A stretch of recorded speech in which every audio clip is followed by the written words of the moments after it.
Oke.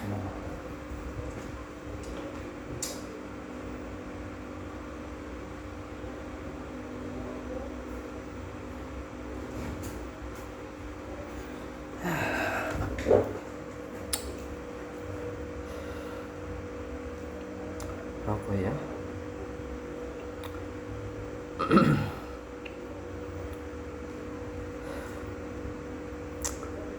Kenapa aksi itu lebih bernilai daripada ide? Jadi kenapa ya? Jadi gini, dalam landscape pasar modern, ide itu sering dipersepsikan sebagai komoditas berharga. Banyak individu menyatakan memiliki ide itu ya miliaran rupiah, mahal bos, dan kreativitas seolah membanjiri ruang publik dari media sosial, forum diskusi, seminar kewirausahaan kayak gitu, hingga ruang kerja profesional. Namun realitas empirisnya itu nunjukin bahwa cuma sebagian kecil gitu ide yang berubah jadi inovasi, apalagi yang nyata dan berdampak. Ide itu berlimpah, tetapi pelaksanaannya itu atau aksi konkret itu yang menuntut resiko, adanya disiplin serta kompetensi itu sangat langka. Nah, kali ini gue menegaskan bahwa adanya tesis ini, nilai sejati itu tidak terletak pada kelimpahan ide, melainkan pada kualitas dan keberlanjutan analisis dilakukan melalui 6 sudut pandang keilmuan. Ada ekonomi, psikologi kognitif, sosiologi, manajemen strategis, filsafat, etika, serta yang terakhir itu ada teori sistem. Yang pertama, ekonomi. Hukum penawaran dan permintaan itu kan kita tahu ya, yang namanya kelangkaan itu pastinya ide yang dilaksanakan. Nah, dari perspektif ekonomi ini, nilai suatu barang atau jasa itu sangat dipengaruhi oleh kelangkaan atau scarcity.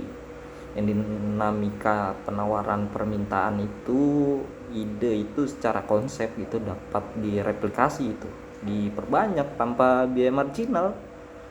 Kalian tahu, seorang dapat memiliki ide gitu secara bersamaan dengan orang lain, atau ide itu nggak habis dibagi. Hal ini membuat ide berfungsi seperti public goods, non-rival dan non-excludable. Karena penawarannya berlimpah, jadi harga sebuah ide itu secara ekonomi ya cenderung rendah. Sebaliknya, aksi atau eksekusi merupakan private investment yang membutuhkan alokasi sumber daya nyata, modal finansial pastinya, waktu, tenaga kerja, resiko, reputasi, serta kompetensi teknis. Nah, aksi ini jadi rival gitu, adanya penggunaan sumber daya yang enggak excludable, jadi enggak semua orang itu bisa niruin. Hal ini jadiin eksekusi sebagai barang langka dan suatu teori sesuai teori marginal gitu. Jadi kelangkaan tersebut itu ningkatin nilai ekonomi dari aksi. Dari aksi ini, dengan demikian dalam kerangka ekonomi, gagasan bukanlah sebuah sumber keunggulan, melainkan modal awal yang murah. Nilai sejati itu tercipta ketika ide dikonversi jadi aksi yang sulit ditiru dan menuntut investasi yang nyata. Kedua, psikologi kognitif. Nah, ini ada yang namanya bias mental serta jurang minyak serta perilaku. Psikologi kognitif itu nyoroti mengenai kecenderungan manusia untuk melebih-lebihkan nilai sebuah ide melalui berbagai bias. Kita tahu namanya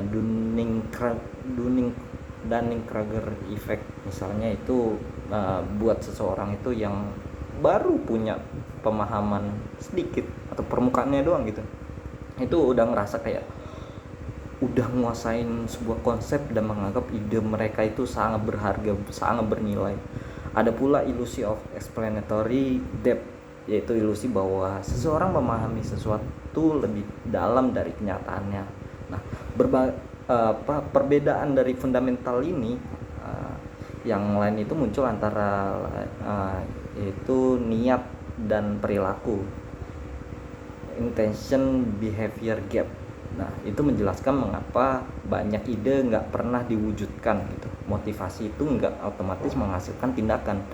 Hambatan eksekusi berasal dari persepsi resiko, ketakutan akan kegagalan, kurangnya self regulation, serta rendahnya self efficiency.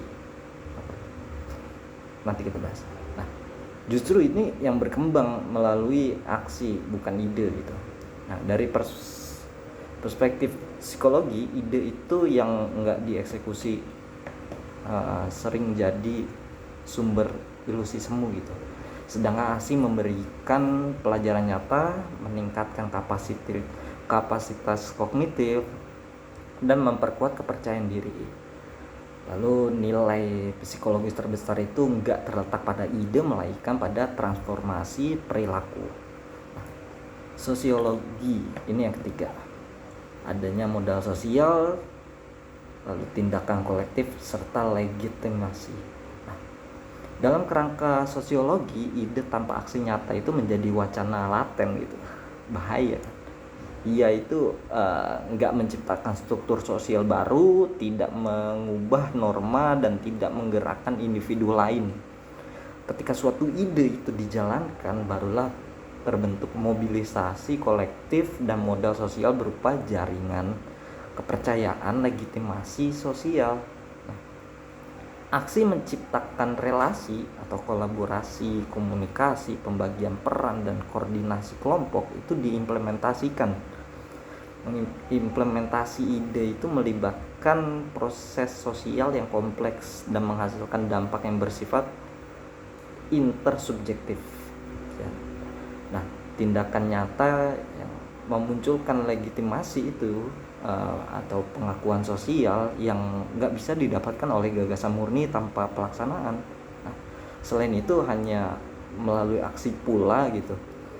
Sebuah kelompok dapat bergerak dari potensi ke aktualitas. Dari sudut pandang sosiologi, nilai ide itu berada jauh di bawah nilai tindakan.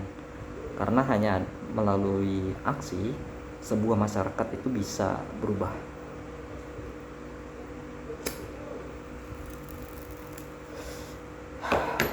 Nah, ini yang keempat, manajemen strategis.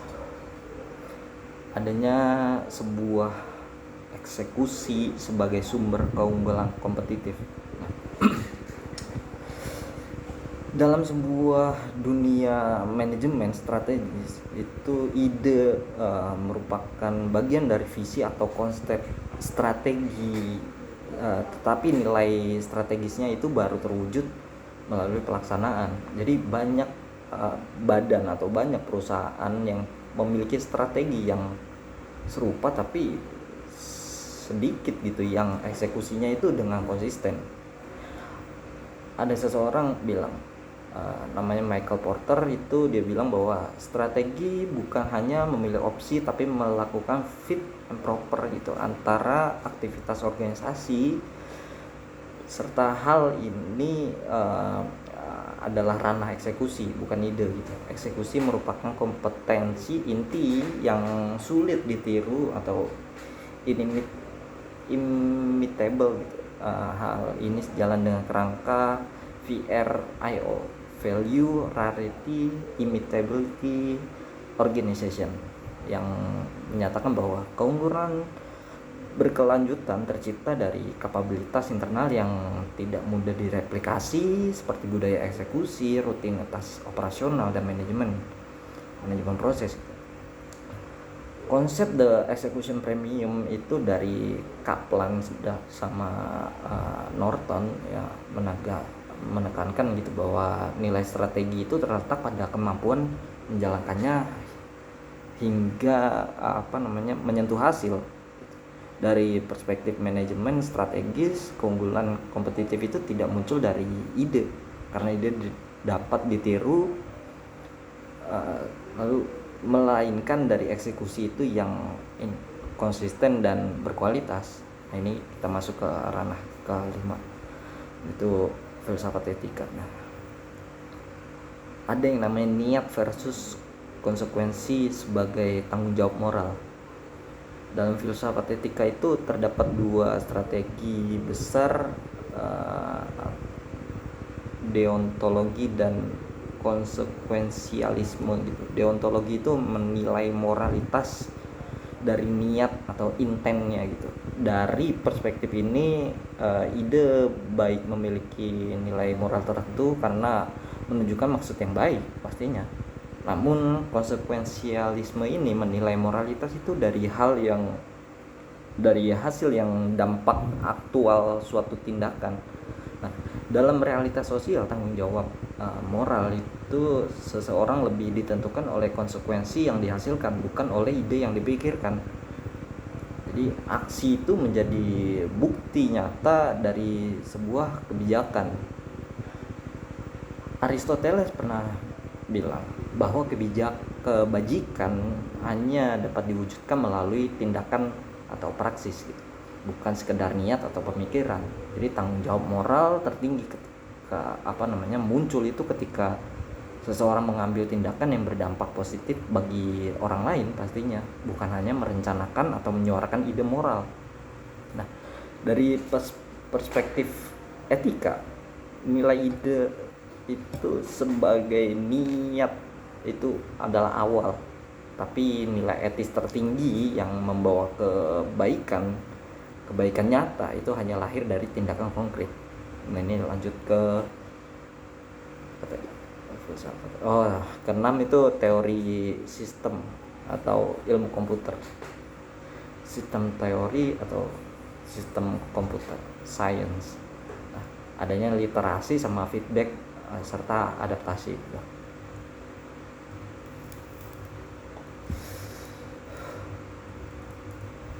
Dalam teori sistem itu dan ilmu komputer itu, ide hanya merupakan input mentah pada sistem apapun, baik algoritma, perangkat lunak, organisasi maupun ekosistem.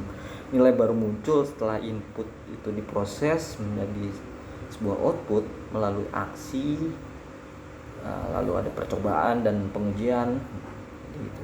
Nah, tanpa eksekusi tidak ada feedback loop, dan tanpa ada feedback itu nggak ada yang namanya adaptasi atau perbaikan. Nah, dalam dunia programmer itu ide tentang fitur hanyalah permulaan gitu. Nilai baru itu tercipta ketika kode itu ditulis, diuji, diperbaiki, dioptimalkan dan diintegrasikan pada iterasi berikutnya. Ya, sistem belajar melalui iteration itu bukan cuma konsep statis. Jadi prinsip Mr. Learn itu dalam metodologi Learn Startup itu menegaskan bahwa aksi atau build adalah gerbang pertama gitu untuk memasuki siklus pembelajaran. Nah, dari sudut pandang sistem, ide itu adalah hipotesis, aksi adalah eksperimen. Tanpa eksperimen, sistem itu nggak pernah berevolusi. Jadi kesimpulannya, analisis dari 6 bidang keilmuan ini secara konsisten menunjukkan bahwa ide itu meskipun penting sebagai trigger atau pemicu awal gitu, itu memiliki nilai yang jauh lebih rendah dibandingkan aksi. Ekonomi menyoroti kelimpahan ide itu dan kelangkaan eksekusi. Lalu ada psikologi itu mengungkap bias yang membuat manusia menilai terlalu tinggi sebuah ide. Lalu ada di konsep sosiologi bahwasanya perubahan sosial hanya lahir dari aksi kolektif yang terorganisir. Lalu ada di manajemen strategis membuktikan bahwa eksekusi itu adalah sumber utama keunggulan kompetitif. Lalu ada yang kelima itu etika, menempatkan tanggung jawab moral pada tindakan serta dampaknya gitu. Nah, ada pula yang terakhir itu teori yang barusan aku jabarkan, itu sistem adalah teori sistem itu negasin bahwa hanya melalui tindakan sistem itu dapat belajar dan beradaptasi. Jadi dengan demikian nilai sejati dalam dunia modern itu bukanlah ide itu sendiri, melainkan kemampuan mengonversi ide itu menjadi sebuah realitas gitu. Ide adalah benih, tetapi aksi adalah tanah, air, sinar matahari, dan waktu yang membuatnya tumbuh. Dalam ekonomi, nilai maupun etika, tanggung jawab, aksi adalah mata uang yang membayar perubahan yang nyata. Jadi ini adalah video pertama yang menjadi sebuah aksiku sendiri gitu, buat mengejawantakan apa yang ada dalam pemikiran saya, agar nggak cuma jadi sebuah ide tanpa aksi atau gagasan yang kosong gitu. Aku biasa sebut itu tai otak gitu, karena ya banyak ide. Orang lain itu bisa muncul ide di mana saja, kapan saja, oleh siapa saja, di mana saja, entah itu di dalam toilet, lagi buang air besar, tiba-tiba kepikiran, wah kenapa nggak ini ya, oh harusnya aku terapin ini. Nah ketika itu nggak dijalankan, itu nggak diterapkan, cuma sebatas ide yang harusnya diterapkan, bullshit, itu nol, nggak ada etikanya. Jadi alangkah lebih baik buat bertindak sesuai apa yang punya, apa yang menjadi idemu itu, dan bertanggung jawablah terhadap ide-ide yang sudah muncul. Sekian dan terima kasih.